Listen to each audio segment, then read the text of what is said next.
नाल आता सभई तोड़े पोड़ा आयो।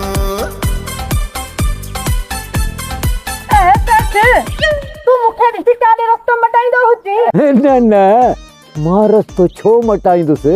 बताओ उन ॾींहुं वारी बेइज्जती यादि आई हुजई? अहिड़ी ॻाल्हि कान्हे का। ॿियो वरी कहिड़ी बेइज्जती?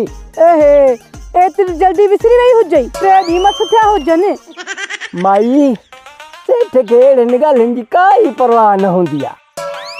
एहे माना त हाय क्लास जो बेइज्जतो हुजे। मूंखे त मुंहुं में ई लूसी लॻंदो हुजे। माई मुंहुं ते हिनखे ठारो हुयो अथई छा? असुल वॾो तजुर्बो अथई। फ़क़ीर हथ ॾिसी पोइ ॿुधाईंदा आहिनि ऐं तूं वरी मुंहुं ॾिसी थी ॿुधाई। वाह माई वाह, असल सची आहीं।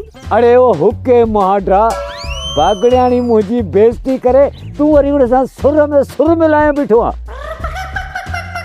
अड़े इहो भेण खे अकुल सेखारियो अथव, वते हिक हिक जी बेइज्जती कंदी। सेठ साहब मुंहिंजी वरी छाजी भेण आहे?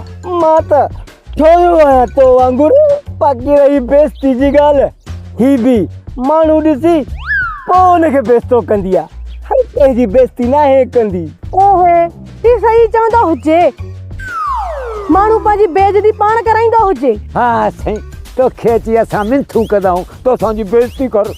शर्म बि का शइ आहे, उहा त अथई कान। ए सेठ मूंखे शर्म बर्म जो न चओ त ॿुधाइण सत सुरी। माई बस कर।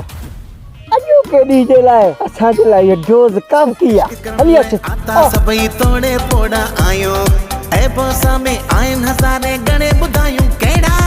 हड़ई हिक जहिड़ा साईं, हड़ई हिक जहिड़ा।